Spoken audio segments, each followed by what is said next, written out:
Hey there, nature lovers. It is Jackie from Eco Endeavor, and today we're going to be harvesting this horseradish. Now, I'm just going to show you what just happened while I went to move this horseradish from over there. Hey, so I just went to grab this horseradish to put over into my filming location, and it has grown outside of the pot. This is why this can sometimes be considered invasive. Oh, this is not. This is a sunchoke. That goes in that pot there. Because I clearly have horseradish root colonizing itself in this spot. I don't like the word invasive. They are abundant. They are abundant and they persevere and they will grow. Oh my gosh, this is a horseradish here too. They will grow wherever they want. Okay, all right, well, this is my new horseradish patch and I'm just gonna let that horseradish do its thing. But what I want to actually do is harvest this and make some horseradish and see what's going on in this pot. Horseradish, very abundant, very vigorous. It will grow pretty much anywhere. It's very strong.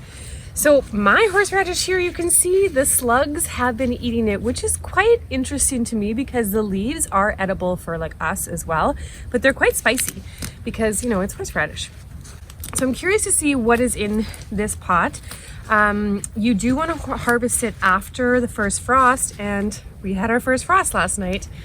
So that's why I've been waiting for this, something to look forward to with the frost, which normally I don't look forward to that frost date, but I know that it makes the horseradish more potent, a little bit sweeter perhaps, and I want to see how much is in here to harvest and then replant. I've brought a bigger pot here to grow it into, which I might not even need to. It might just spread itself there, and that's going to be my new horseradish spot.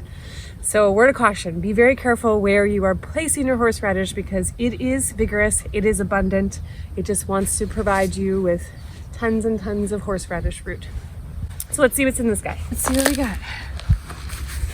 So I have a video all on planting this, which I will link above because you'll need to know how I did this as well. Oh, gross. Okay. Was not expecting that. Come here, I'll show you. So there's a lot of these little pill bugs, which I always thought these guys were like beneficial in the garden and not always eating your plants, but I'm starting to learn that's not necessarily the case. Hey, so this is all the horseradish root. It's not that thick. The longer you let these grow, obviously, the bigger and stronger it's going to become. So this was the initial root that I put down. And it's divided itself into two big pieces I can see already from the little tips here. Oh, I can smell, I can smell the horseradish already. So from this large root, this one here has started to establish, and you can see, I'm pretty sure when I planted it, it was just this one piece here or just this one piece. So it's like forked as well. This is what I've broken off, and this is what I want to grind up just to do a little taste tester. But ideally, this is not quite ready yet. I could harvest like half of this giant root here. This is what it started with.